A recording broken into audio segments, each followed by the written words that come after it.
Dans une déclaration aux allures de coups de tonnerre, le président Tebboune met fin au statu quo. Le Maroc a désormais 3 semaines moins 1 jour pour faire ses valises et déguerpir des zones limitrophes. Un compte à rebours est enclenché et cette annonce marque un tournant sans précédent dans l'histoire des relations bilatérales. L'Algérie ne prévient plus, elle agit. L'échiquier maghrébin vient de basculer. Alger vient de poser une pièce lourde, une décision jugée implacable, qui redessine la carte des rapports régionaux. En lançant un ultimatum de 21 jours, pas un de plus, le président Tebboune n'a pas seulement fait trembler les murs du silence diplomatique, il a clairement signalé qu'une page venait d'être tournée et qu'un nouveau chapitre, celui de la fermeté, s'ouvrait avec fracas. Mais attention, cette échéance n'est pas un simple message adressé à un seul voisin. C'est le reflet palpable d'une montée continue de la tension, le fruit d'une longue patience qui désormais laisse place à l'engagement direct sur le terrain. Fini le temps de l'observation, l'Algérie entre en scène, déterminée à faire parler les actes. Tandis que certains relais du Magzen s'enflamment derrière leur clavier, criant à la victoire virtuelle et brandissant une supériorité illusoire sur les réseaux sociaux, l'Algérie, elle évite les bavardages. Pas de grands discours, juste des actes, des décisions palpables, des signaux forts, envoyés depuis le terrain, là où se joue la vraie bataille. Et cette fameuse période de 21 jours, ce n'est pas un simple calendrier, c'est un message codé, un avertissement musclé. Préparez-vous à voir ce que vous n'avez jamais vu. Des mesures rigoureuses, potentiellement offensives, sont sur la table. Car ici, on ne mesure pas la victoire au nombre de tweets ou de likes, mais à l'impact réel, au changement concret. Cette montée en puissance n'arrive pas seule, elle avance au rythme du rugissement industriel algérien. Tandis que certains se perdent en envolées oratoires, l'Algérie déploie sa révolution du fer. En ligne de mire, l'ouverture imminente de Garadjébilet, une mine aux dimensions titanesques à faire pâlir toute l'Afrique. Avec plus de 3 milliards de tonnes de minerais sous terre, le pays ne rêve plus, il construit. Et pendant que le voisin s'enivre de récits glorieux, Alger, elle bâtit l'histoire. Garadjébilet, ce n'est pas qu'un gisement de fer enfoui sous le désert, c'est une déclaration d'intention. C'est le manifeste silencieux d'une Algérie qui refuse de tendre la main, qui mise sur ses propres forces pour bâtir une puissance économique à visage souverain, autonome et tournée vers l'exportation. Cette mine est un étendard, pas une simple excavation. Les signaux sont clairs, les préparatifs officiels pour son inauguration battent déjà leur plein, et la mécanique industrielle est lancée. Grâce à une alliance stratégique entre Sonarem et Tosiali, la première usine de transformation à Tindouf pointe à l'horizon. Sa mise en service est attendue pour les premiers mois de 2026, avec une cadence initiale de 4 millions de tonnes par an. Et ce n'est que le début. Avec ce volume, l'Algérie couvrira dès le départ près de la moitié de ses besoins en acier actuellement estimé à 10 millions de tonnes par an. Et quand les autres unités sortiront de terre, l'objectif est clair, atteindre le plein régime, 10 millions, et pourquoi pas viser au-delà. Quand la production atteindra son rythme de croisière, un cap historique sera franchi pour la première fois. L'Algérie n'exportera plus des rêves, mais du fer en excès. Une mutation stratégique assumée qui vise à immuniser l'économie nationale contre les secousses extérieures et les jeux d'influence régionaux. Ces progrès spectaculaires, nés d'une vision longuement mûrie et financés par des ressources locales, placent Alger à des années-lumière d'un voisin qui lui en est encore à réclamer une part de richesses qui ne sont même pas sur son sol. L'Algérie, elle transforme ses ambitions en réalité, avec ses propres moyens, sans tutelle, sans compromis. Et pendant que les bulldozers tracent l'avenir, Rabat semble coincé dans les archives du passé. Le Magzen, fidèle à sa stratégie d'entrave, désormais éventée, tente désespérément de freiner cette montée en puissance algérienne. Mais à l'international, la manœuvre est de moins en moins crédible, car quand l'un bâtit et que l'autre bloque, le monde voit clair. Toute la rhétorique du Magzen repose sur un accord fantôme remontant à 1972. Selon cette version très sélective de l'histoire, le Maroc aurait cédé Béchar et Tindouf à l'Algérie en échange d'un droit à 50% sur l'exploitation de la mine de Garage et Billet, ainsi que l'exportation via ses ports supposés plus proches. Problème, cet arrangement est resté lettre morte pendant un demi-siècle, jamais appliqué, jamais relancé. Et une question se pose alors évidente, si cet accord était si fondamental, pourquoi Rabat est-il resté muet et inactif pendant plus de 40 ans ? La réponse est limpide côté algérien, le partenaire d'en face n'a jamais affiché la moindre volonté ni la capacité de faire avancer quoi que ce soit, surtout dans un climat régional si chargé. Résultat, l'Algérie a tranché. Assez attendu, assez temporisé. Elle avance seule par choix souverain et développe la mine de Garage et Billet sans plus se soucier des blocages du passé. Elle ne s'est pas seulement affranchie des chaînes d'un partenariat stérile, mais elle a aussi tourné le dos à tout marchandage géographique déguisé. Alors que Rabat pose ses conditions en exigeant que le minerai transite obligatoirement par un port marocain sous prétexte de proximité géographique, Alger, elle n'a pas perdu une seconde à négocier l'évidence. Au lieu d'entrer dans ce jeu, elle a dégainé un projet titanesque. Une ligne de chemin de fer reliant directement Garage et Billet au nord algérien. Et le plus impressionnant, chaque centime provient du budget national. Zéro dette. Zéro dépendance. Ce choix audacieux est bien plus qu'une infrastructure. C'est un coup de poing diplomatique, une réponse directe à ceux qui pensent encore pouvoir faire chanter l'Algérie.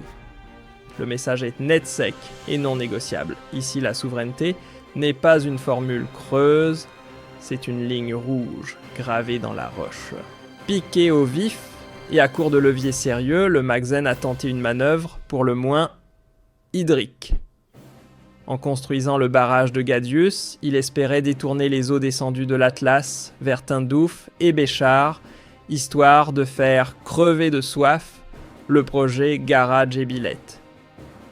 Le tout, bien entendu, habillé d'un argument technique, le fer, ça consomme beaucoup d'eau. Une justification qui ne trompe personne. Derrière cette offensive hydraulique mal camouflée se cache bien plus qu'un simple projet de barrage, c'est l'aveu d'une hostilité persistante et d'une envie non dissimulée. Mais l'Algérie, loin de rester dans le silence, a levé le voile sur cette manigance au grand jour. Résultat, une déclaration officielle fracassante du ministre de l'Eau, dénonçant ouvertement la tentative marocaine de couper l'accès à une ressource aussi vitale que l'eau, avec des conséquences directes sur l'agriculture. Cette prise de parole n'est pas qu'un simple avertissement, c'est une dénonciation à échelle mondiale des méthodes troubles du Magzen. Elle montre aussi que la diplomatie algérienne, calme mais incisive, sait riposter intelligemment. Coincé dans l'angle mort de sa stratégie, le régime marocain n'a plus trouvé qu'une vieille ficelle à tirer, s'autoproclamer héritier légitime de Béchar et Tindouf. Comme si répéter une histoire inventée pouvait la rendre vraie. Ce récit, recyclé par Rabat flou à souhait et cousu de fil blanc, n'a qu'un objectif: vendre à l'opinion marocaine une légende patrimoniale inventée de toutes pièces. Mais à Alger, on ne tombe pas dans le panneau. Les frontières délimitées depuis belle lurette. Les archives claires comme de l'eau de roche. Ce bavardage n'est rien d'autre qu'un coup de bluff éhonté, une manœuvre pathétique pour agiter les esprits et tenter, une fois de plus, de déclencher une crise montée de toutes pièces. Et comme si ça ne suffisait pas, voilà que Rabat brandit l'idée d'un arbitrage international, une diversion de plus emballée dans un emballage médiatique, grandiloquent, pour faire croire qu'il leur reste des atouts. Problème, malgré tout, ce vacarme, aucune plainte officielle n'a jamais été déposée devant la Cour internationale. Aucune. Ce silence juridique face au tumulte verbal dit tout. C'est la démonstration éclatante que derrière les effets d'annonce du Magzen, il n'y a que du vent. Des mots, encore des mots, mais aucun acte. En y regardant de plus près, on comprend vite que le bras de fer entre Alger et Rabat n'a plus rien d'un simple conflit de bornes ou de minerais. Ce qui se joue là dépasse largement la question des frontières, ou d'une mine isolée, c'est une page stratégique qui est en train de s'écrire à l'échelle régionale. Ce face-à-face cristallise des décennies entières de malentendus profonds, de compétitions larvées, de visions du monde irréconciliables. D'un côté, une approche intransigeante sur la souveraineté et le développement souverain, de l'autre, un modèle basé sur des compromis géopolitiques et des choix d'alignement. En réalité, c'est une fracture entre deux conceptions de l'État, de sa mission économique et de sa responsabilité envers la nation. Dans ce contexte brûlant, le fameux ultimatum des 21 jours n'a rien d'un simple avertissement diplomatique. Il incarne la rupture nette avec toute ambiguïté. L'Algérie n'envoie pas juste un signal, elle trace une ligne rouge. Ses ressources, ses frontières, son projet de société ne sont plus négociables. Et le message est limpide, la patience a expiré, l'heure est à la clarté et à l'action. Ce signal envoyé par Alger dépasse largement les frontières maghrébines.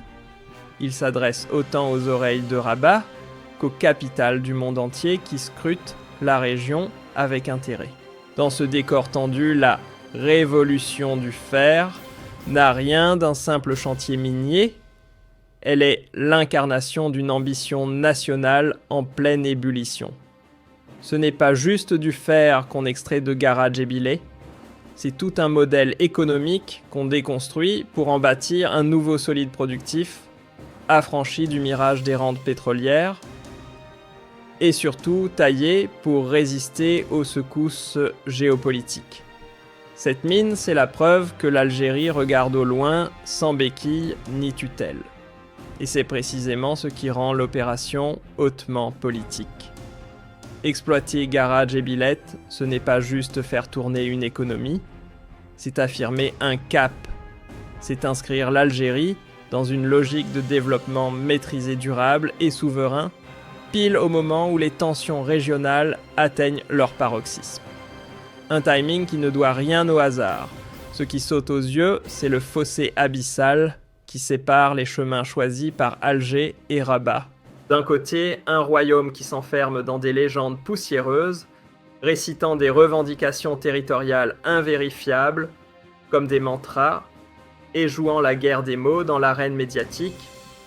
De l'autre, une république qui mise sur le béton, l'acier, les chiffres et les échéances. Pendant que le Maroc s'égare dans le théâtre des récits glorieux, l'Algérie bâtit avec méthode échéancier et ambition mesurable. Ce fossé entre les deux nations n'a rien d'un simple malentendu. Il révèle des choix de gouvernance diamétralement opposés, des priorités inconciliables et des niveaux de légitimité qui ne jouent pas dans la même cour. Quand un État passe son temps à clamer des droits à la télévision, mais n'ose jamais franchir les portes de la Cour internationale de justice, c'est que ces revendications relèvent plus du théâtre national que du droit international. Une mise en scène destinée à captiver l'opinion intérieure, pas à convaincre le monde. Et ce n'est pas tout. Les blocages orchestrés par Rabat, notamment avec la construction du barrage de Gdouza, ne relèvent pas d'un malentendu hydraulique, mais d'un sabotage déguisé. On est loin d'une politique de bon voisinage. C'est une stratégie d'affaiblissement à peine voilée. Ironie du sort, ces manœuvres n'ont pas ralenti l'Algérie. Elles ont même eu l'effet inverse, renforcer la solidarité institutionnelle, accélérer les réformes structurelles et dévoiler au grand jour les logiques d'hostilité que certains s'efforcent encore de maquiller. Pas étonnant donc que le ton d'Alger ait changé de registre fini, le langage feutré place aux prises de parole claires, assumées et calibrées pour résonner à l'échelle mondiale. Car ici, il ne s'agit plus d'un simple accrochage entre voisins, non. Ce qui se joue, c'est un duel idéologique entre deux visions antagonistes de la stabilité régionale. Et ce clivage est visible jusque dans les fondations de leur stratégie. L'Algérie, elle campe sur une doctrine souverainiste sans concession. Aucun soldat étranger sur son sol, aucune laisse financière tendue par les grandes institutions, aucun compromis sur sa capacité de décision. Le pays investit dans les piliers du quotidien, soigner, éduquer, loger, transporter. Et tout cela sans s'endetter à l'extérieur. Sans surprise, elle rejette toute normalisation qui piétinerait son histoire ou ses principes. La souveraineté ici n'est pas un mot en l'air, c'est une ligne de conduite. De son côté, le Maroc semble avoir troqué la souveraineté contre un jeu d'équilibristes diplomatiques où l'on accumule les accords à géométrie variable, les partenariats fragiles et les concessions au goût douteux.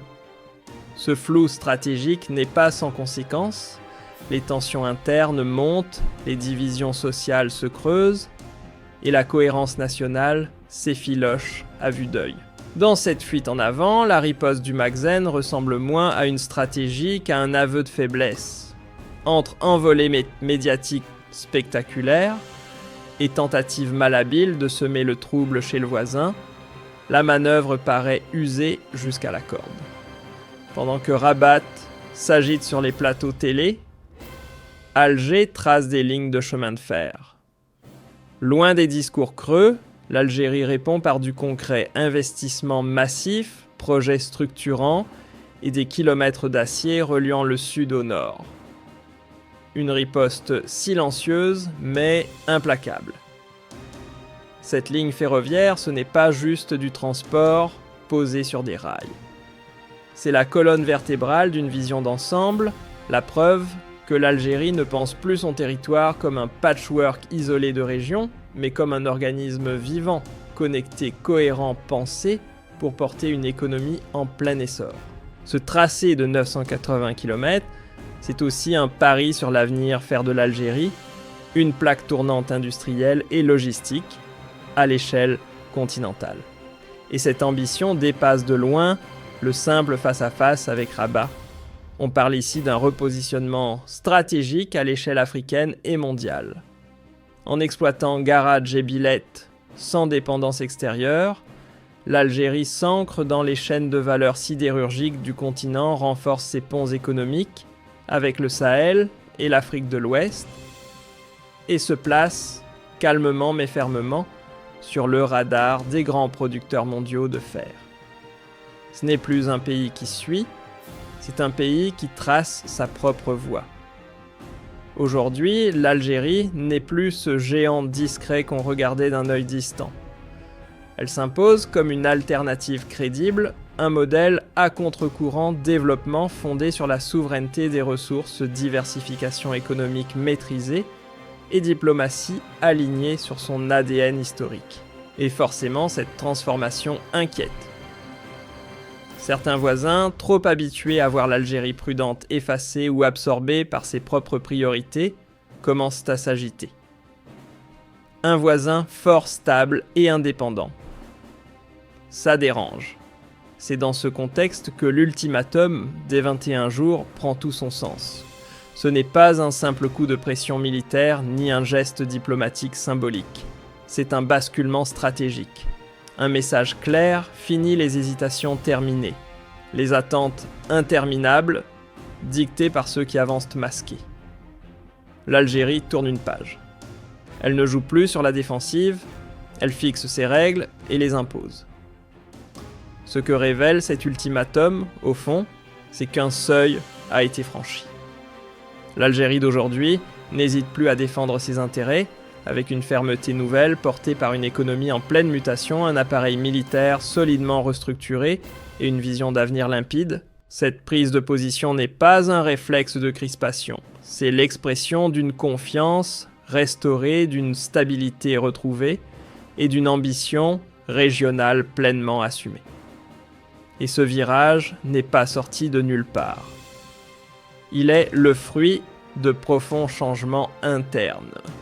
L'État algérien s'est refaçonné ses institutions, ont gagné en solidité son armée, en modernité, ses investissements en cohérence. Ajoutez à cela une gouvernance de plus en plus épurée, débarrassée de ses vieux réflexes opaques. Résultat, un appareil étatique, plus solide, plus lisible, plus organisé, capable désormais d'imposer une ligne géopolitique claire, sans craindre d'en perdre la maîtrise en interne. Dans ce jeu d'opposition régionale, la comparaison entre Alger et Rabat devient de plus en plus flagrante, presque gênante. D'un côté, une Algérie qui trace sa propre route, libre de ses choix, affranchie de toute tutelle. De l'autre, un Maroc enlisé dans des dépendances multiples, lesté par des alliances qui limitent dans toute sa marge de manœuvre. L'un affirme l'autre sa ligne. Mais soyons clairs, ce qui se déroule aujourd'hui au Maghreb dépasse largement la simple tension bilatérale. On assiste à un basculement d'équilibre, une refonte silencieuse mais profonde de l'architecture régionale. Et au cœur de cette recomposition, un acteur s'impose sans détour, l'Algérie. Elle avance avec une boussole économique solide, une feuille de route géopolitique assumée et surtout une capacité réelle à convertir ses ressources en influence. Loin des postures, elle transforme le potentiel en puissance. Garage et Bilette, les rails qui la relient au nord, les chantiers industriels qui s'y greffent et cette doctrine algérienne de souveraineté intransigeante, tout cela n'a rien de fragmenté. C'est un ensemble pensé comme un mécanisme unique, une architecture stratégique parfaitement huilée, conçue pour propulser l'Algérie vers une ascension qui ne tolérera plus de marche arrière. Si l'on devait condenser toute cette dynamique en une seule phrase. Alors, disons ceci, l'Algérie est passée à l'ère des actes. Fini les discours creux. Place au plan concret, aux chiffres, aux infrastructures visibles. La souveraineté n'est plus une formule de tribune, c'est désormais une feuille de route nationale tangible et assumée. Et pendant que l'Algérie construit un autre semble s'enliser. Le voisin d'en face, englué dans ses narratifs médiatiques, gesticule plus qu'il n'agit. Incapable de transformer ses menaces en recours diplomatiques ou juridiques réels, il reste prisonnier d'une vision nostalgique du pouvoir et du territoire, comme si l'histoire allait lui obéir.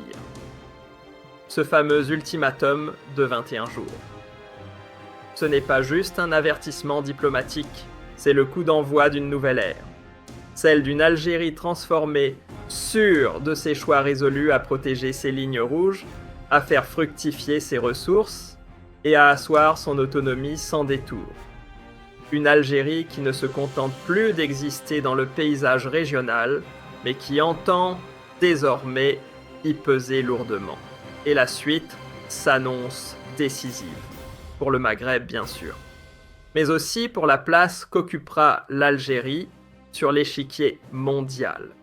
Une fois la mine en pleine capacité, les rails posés jusqu'au nord et les machines lancées à plein régime, le pays ne sera plus simplement producteur d'énergie, il deviendra un acteur industriel de premier plan, un hub logistique africain, un pôle stratégique que plus personne ne pourra ignorer ni défier sans conséquence.